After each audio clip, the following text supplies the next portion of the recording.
తాకట్టులో ఉన్న మీ బంగారాన్ని విడిపించి ఆ రోజు ఆన్లైన్ రేటుకే మేము కొంటాం. Bhavani gold company. నమస్కారం. ప్రస్తుతం మనతో పాటు ఇస్కాన్ టెంపుల్ నుంచి ప్రణవానంద ప్రభుజీ ఉన్నారు. వారు ముంబైలోని గోవర్ధన్ ఇకో విలేజ్ ఆశ్రమంలో సేవ చేస్తూ ఉంటారు. ప్రత్యేకంగా శ్రీకృష్ణ భగవానుడి గురించి, వారి లీలల గురించి, ఇప్పటి జనరేషన్ అసలు శ్రీకృష్ణ భగవాన్ నుంచి ఏం నేర్చుకోవాలో, శ్రీకృష్ణ తత్వం సమస్త మానవాళికి ఏం చెబుతోందో వారి ప్రవచనాల ద్వారా వివిధ మాధ్యమాల్లో వివరిస్తూ ఉన్నారు. ప్రస్తుతం సుమన్ టీవీ స్టూడియోలో ఉన్నారు. వారితో మాట్లాడదాం. ప్రణవానంద ప్రభుజీ, నమస్కారం అండి. హరే కృష్ణ. ప్రభుజీ, శ్రీకృష్ణ భగవాన్ గురించి చెప్పేటప్పుడు వారు అంటే శ్రీకృష్ణుల వారు అస్ఖలిత బ్రహ్మచారి అంటూ ఉంటారు. ఇది ఎంతవరకు నిజం? కృష్ణుడు అస్ఖలిత బ్రహ్మచార్య.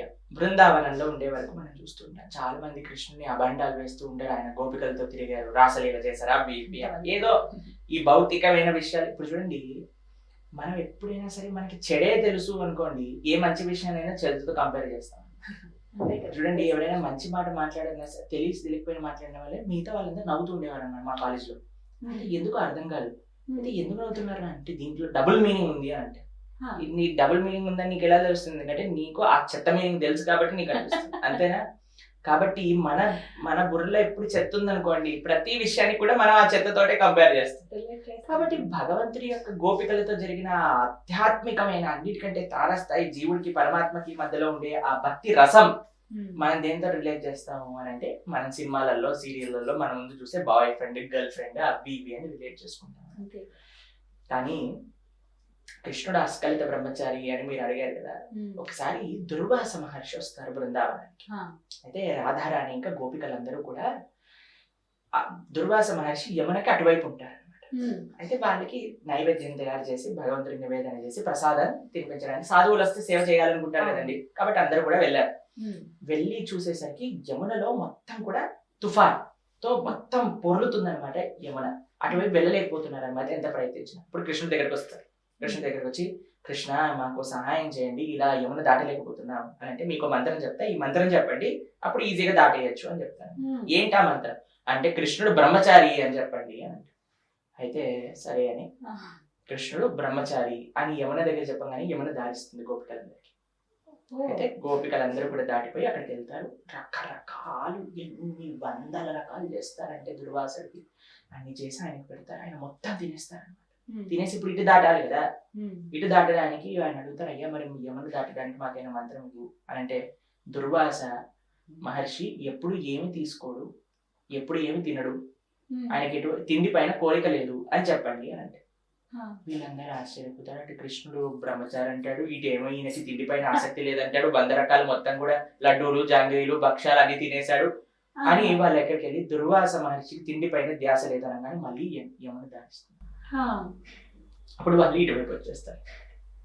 దీంట్లో అర్థం ఏంటి అంటే, కృష్ణుడికి భౌతిక కోరికలు ఏమీ లేవండి. కృష్ణుడు తన భక్తులతో, గోపికలతో చేసిన లీలన్నీ కూడా ఆధ్యాత్మికం. కాబట్టి ఆయన బ్రహ్మచారి. ఎందుకంటే భౌతికత ఉన్నప్పుడు అది ఆ తప భంగం అనేది జరుగుతుంది. దుర్వాస మహర్షి తిండి పైన ధ్యాస లేదు అని ఎందుకన్నా తెలుసా? ఇంత ప్రేమతో వీళ్ళందరూ తీసుకొచ్చారు కాబట్టి ఆయన స్వీకరించారు. అంతేకాని స్విగ్గీలో, జొమాటోలో ఆయన ఆర్డర్ చేసుకొని తెచ్చుకోలేదు కదా. కాబట్టి ఆయన వాళ్ళ ప్రేమను స్వీకరించారు కాబట్టి ఆయనకి తిండిపైన ధ్యాస లేదు. కృష్ణుడు గోపికల వైపు ఉండే ప్రేమను తాను అలా రెసిప్రొకేట్ చేశారు ఆ నృత్యం చేస్తూ ఆ రోజు రాత్రి. కాబట్టి ఆయనకి ఎటువంటి భౌతికమైన వాసన లేదు కాబట్టి ఆయన బ్రహ్మచారి. కాబట్టి బృందావనంలో ఉన్నంత వరకు ఆయనకు వివాహాలు జరిగాయి. మనకు తెలుసు, అష్టమహిషులు అని అంటారు. రుక్మిణి, సత్యభామ, మిత్రబింద, వీళ్ళందరితో వివాహాలు జరిగాయి. దాని తర్వాత 16,100 మందిని వివాహం చేసుకున్నారు. దాని తర్వాత కృష్ణుడు గృహస్థాశ్రమాన్ని స్వీకరించారు. చక్కగా గృహస్థ ధర్మాన్నంతా కూడా నిర్వర్తించారు. కాబట్టి బృందావనంలో ఉన్నంత వరకు స్వామి తప్పకుండా ఆయన బ్రహ్మచారి. ఎందుకంటే ఎటువంటి భౌతిక కోరిక, భౌతిక కామం ఆయన దగ్గర లేదు కాబట్టి. ప్రభుజీ, భగవద్గీతలో ఒక శ్లోకం అలాగే వాటి గురించి వివరణ మీ ద్వారా విందాం అనుకుంటున్నాను. నేను ఏ శ్లోకం గురించి చెప్పాలి అని మీరు ప్రశ్న అడుగుతున్నప్పుడు ఆలోచిస్తున్నప్పుడు, కర్మణ్యేవాధికారస్తే మా ఫలేషు కదాచన మా కర్మ ఫల హేతుర్పు మాతో గోస్తో కర్మణి. ఇది భగవంతుడు భగవద్గీతలో చెప్పారు. హైలీ మిస్అండర్స్టూడ్ శ్లోక అన్నమాట. అవునా? ఏమంటారు తెలుసా అండి? కర్మే ఆరాధన అని అంటారు, వర్క్ ఇస్ వర్షిప్ అని అంటారు. మీరు విన్నారా? కర్మ కరో కర్మ హీ సబ్ హే అని అంటూ ఉంటారు అనమాట. టీవీ ఛానల్లో మనకు కనిపిస్తూ ఉంటుంది. కర్మణ్యేవాధికారస్తే మా ఫలేషు కదాచన. కృష్ణుడు ఏం చెప్తున్నారంటే నువ్వు నీ యొక్క కర్తవ్యాన్ని చక్కగా చెయ్యి, ఫలం గురించి దాని యొక్క ఫలితం గురించి ఆశించకు, అది నాకు వదిలేసి నేను ఎప్పుడు నీకు మంచిదో. కృష్ణుడు ఏం చేస్తాడో తెలుసా అండి, ఎప్పుడు మనకి మంచిదో, ఎప్పుడు మనకి కావాలో, ఎంత అవసరమో అంత మన దగ్గర ఇస్తాడు. ఇప్పుడు మనం చూస్తాము, మీకు ఒక ఉదాహరణ చెప్తా, మీకు కరెక్ట్గా అర్థమవుతుంది. ఒకసారి ఒక పిల్లవాడు అమెరికాలో జాబ్ వచ్చింది, వెళ్ళిపోయాడు. వాళ్ళ నాన్నగారు ఒక స్ట్రిక్ట్ రూల్ చెప్పారనమాట, ఎంతైతే నువ్వు సంపాదిస్తావో నీ రెంట్, నీ ఫుడ్, ఈ రెండిటివి నీ దగ్గర పెట్టుకొని మిగతా డబ్బులన్నీ కూడా నా అకౌంట్ ట్రాన్స్ఫర్ చేయాలి అని చెప్తారు. అయితే ఆయన యొక్క తిండికి, దాని తర్వాత రెంట్కి ఎంతైతే ఉంటుందో అంత మాత్రం పెట్టుకొని ఈయన మిగతా డబ్బులన్నీ కూడా తండ్రి గారి అకౌంట్ లో వేసేవారు అనమాట. కానీ మిగతా పిల్లలందరూ కూడా తిరగటం, ఎంజాయ్ చేయడం ఇవన్నీ చూసేటప్పుడు ఈయనకి మనసులో బాధగా ఉండేది అనమాట. అయ్యో నా దగ్గర డబ్బులు ఉంటే నేను కూడా ఇలా ఎంజాయ్ చేసేవాడిని, కానీ మా నాన్నగారు మొత్తం డబ్బులన్నీ తీసేసుకున్నారు అని చాలా కోపం వచ్చేది. అయితే కొన్ని సంవత్సరాలు అయ్యాక పెళ్లి చేయాలి అనుకున్నారు. చక్కగా ఒక యోగ్యమైన వధువుని చూసి వాళ్ళిద్దరికి వివాహం చేసేసారు. వివాహం చేశాక ఆయన మళ్ళీ తిరిగి వాళ్ళ యొక్క వైఫ్ తో అమెరికాకి వెళ్ళేటప్పుడు వాళ్ళ నాన్న ఇప్పటి వరకు ఎంతైతే ట్రాన్స్ఫర్ చేశారో అన్ని డబ్బులు కలిపేసి ఆయన చేతిలో పెడతారు. అయితే అప్పుడు ఈయన అడుగుతాడు, నాన్న అప్పుడు తీసుకున్నా ఇప్పుడు ఎందుకు ఇచ్చా అని అంటే, ఇప్పుడు నీకు ఒక ధర్మపత్ని ఉంది, నువ్వు ఏం తప్పు చేస్తున్నా సరే దాన్ని సక్రమంగా చూసే ఒక వ్యక్తి నీతో ఉన్నారు కాబట్టి ఇప్పుడు నీకు ఇస్తున్నా. కానీ అప్పుడు నీ చేతిలో ఉంటే దాన్ని నువ్వు తప్పుడు పనులలో వెచ్చించే అవకాశం చాలా వరకు ఉంటుంది. కాబట్టి నిన్ను అప్పుడు ప్రొటెక్ట్ చేయడానికి నీకు ఇవ్వలేదు, కానీ ఇప్పుడు నీతో పాటు నీ ధర్మపత్ని ఉంది కాబట్టి చక్కగా నీకు సహకరిస్తుంది కాబట్టి ఇప్పుడు నీకు ఇస్తుంది. తండ్రి గారికి డబ్బులతో ఏం సంబంధం అండి? అలానే కృష్ణుడికి కూడా మన ఫలితాలతో ఏం సంబంధం లేదు. ఆయన మన మంచిని చూసుకొని నాకు విడిచిపెట్టి నేను ఎప్పుడు ఇయ్యాలో నాకు తెలుసు అని కృష్ణుడు చెప్తారు. ఎప్పుడు ఇది అని అంటే కృష్ణుడు కోసమై ధార్మికంగా మనం పనిచేసినప్పుడు. మా గురువు గారు ఒక విషయం చెప్తారండి, ఇది కూడా మా శిక్షా గురువులు చెప్పే ఒక ఎగ్జాంపుల్ అనమాట. మా గురువు గారు చెప్తారు, earn with integrity, spend with compassion అని అంటారు. అంటే నిజాయితీతో సంపాదన చేద్దాం.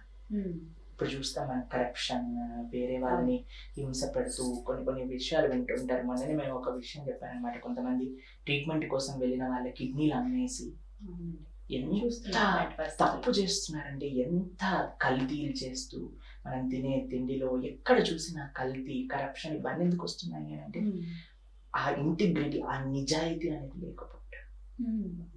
మా గురుగారు అంటారు, ఎర్న్ విత్ ఇంటిగ్రిటీ, నిజాయితీతో సంపాదన చేయి, ధార్మికంగా సంపాదన చేయి, కృష్ణుడి కోసం సంపాదన చేయి, కృష్ణ సేవగా చేయి. దాని తర్వాత స్పెండ్ విత్ కంపాషన్ అంటే కరోనాతో ఎవరికి అవసరం ఉంది, ఎవరికి మనం మంచి చేయగలం అలా వెచ్చించు. నీకు పోయేదేం లేదు. నీకు తెలుసా, మనం ₹1 ఇస్తే భగవంతుడు 1000 రూపాయలు మనకి ఇస్తాడు. 1000 రూపాయలు దాచిపెట్టాలి అనుకున్న వాడికి తిరిగి పోవండి. మనం ఇంతకు ముందు కూడా చెప్పుకున్నాం. కాబట్టి స్పెండ్ విత్ కంపాషన్, కృపతో స్పెండ్ చేయాలి. కాబట్టి కృష్ణుడు చెప్పేది ఏంటి అని అంటే, కర్మ ఏ ఆరాధన కాదండి, ఆరాధనగా కర్మ చేయి.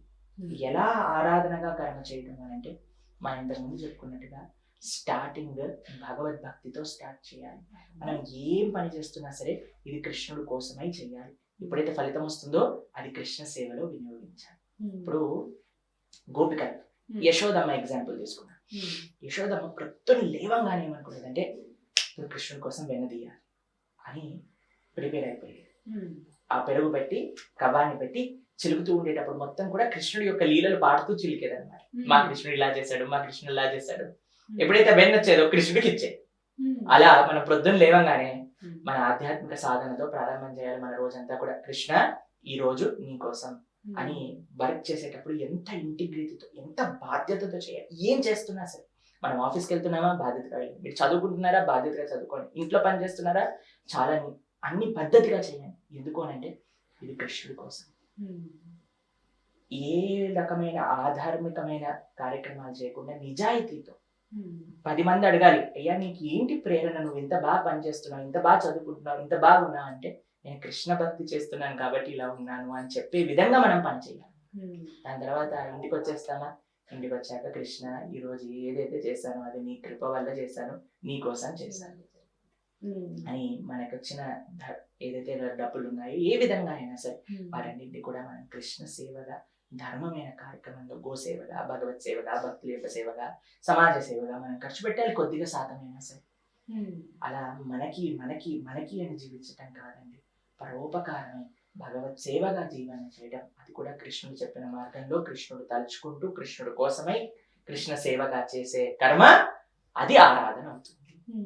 కాబట్టి భగవంతుడు మన ఫలితాలు తీసుకొని ఆయనకి ఏ ఫలితం అవసరం లేదు. ఇన్ని ఫలాలు చేసిన వాడికి మన ఫలితం ఎందుకండి, ఆయనే మనకి ఫలాలు ఇచ్చేవాడు. కాబట్టి మన ఓపికతో, ఆ భక్తితో, ఆ శ్రద్ధతో, ఆ విశ్వాసంతో భగవంతుడికై సేవ చేయాలి. ఇలా ఎన్నో ధర్మ సూక్ష్మాలన్నీ కూడా భగవద్గీతలో ఉన్నాయి. మనకి బేసిక్ పుస్తకం అండి. మనం హిందువులం, మనం సనాతన ధర్మానికి చెందిన వాళ్ళం, సనాతనీస్ అని ఈ మధ్య చెప్తున్నారు కదా. మీరు అది అవ్వాలి నిజంగా అంటే భగవద్గీత చదవండి. ప్రభుపాదుల వారు ఎంత అద్భుతంగా భగవద్గీత యథాతథం మనకు అందించారు. మీరు ఆన్లైన్లో మీరు భగవద్గీత యాజ్ ఇట్ ఈజ్ అన్న భగవద్గీత యథాతథం అన్న మీకు లభిస్తుంది. ఎంతో సరళమైన భాషలో మనకు అందించారు. కాబట్టి భగవద్గీత చదివితేనే అసలు హిందుత్వం అంటే ఏంటి, అసలు హిందూ ఏంటి, అసలు మనిషి ఏంటి, భగవంతుడు ఏంటి అన్ని విషయాలు అన్నీ కూడా తెలుస్తాయి. కాబట్టి ఆ భగవద్గీత చదవండి. మీకు ఏదైనా మషిన్ కొంటే అండి దాంతో పాటు ఒక మాన్యువల్ వస్తుంది. ఓవెన్ కానీ వాషింగ్ మెషిన్ కానీ ఏదన్నా కదా. ఈ మనుష్య శరీరం కూడా ఒక మషిన్ లాంటిది. ఇది ఎలా యూజ్ చేయాలని చెప్పేదే భగవద్గీత, అది మాన్యువల్ అన్నమాట. కాబట్టి అందరు ఆచార్యులు మనకి ఇచ్చింది భగవద్గీత ప్రామాణికమైన గ్రంథము అని అంటారు అనమాట. కాబట్టి ఆ విధంగా మీరు ఆ ప్రామాణికమైన గ్రంథాన్ని అధ్యయనం చేయండి. అసలు ఎంత ఓర్పు, ఎంత దృఢ నిశ్చయం, ఎంత ఆనందం, ఎంత నమ్మకం, ఎంత పాజిటివిటీ మీ లోపల పెరుగుతుంది ఈ భగవద్గీత అధ్యయనం చేయడం వల్ల. హరే కృష్ణ. చాలా చక్కగా వివరించారు ప్రభుజీ. తప్పకుండా అందరూ వారు అలవాటు చేసుకోవాలి నిత్యం జీవితంలో. రోజు చదువుతూ ఉంటే అంటే వాళ్ళ రోజులో వాళ్ళ వ్యవహారంలో వాళ్ళ బిహేవియర్లో ఖచ్చితంగా మార్పులు వస్తాయి అని నేను విన్నాను ఎప్పుడు. బట్ మీరు చెప్తుంటే నాకు అర్థమైంది. ఒక్క శ్లోకంతో నేర్చుకున్నాం, ఇక నుంచి మేము కూడా కంటిన్యూ చేస్తాం. చాలా సంతోషం ప్రభుజీ. నమస్తే. హరే కృష్ణ. చాలా సంతోషం.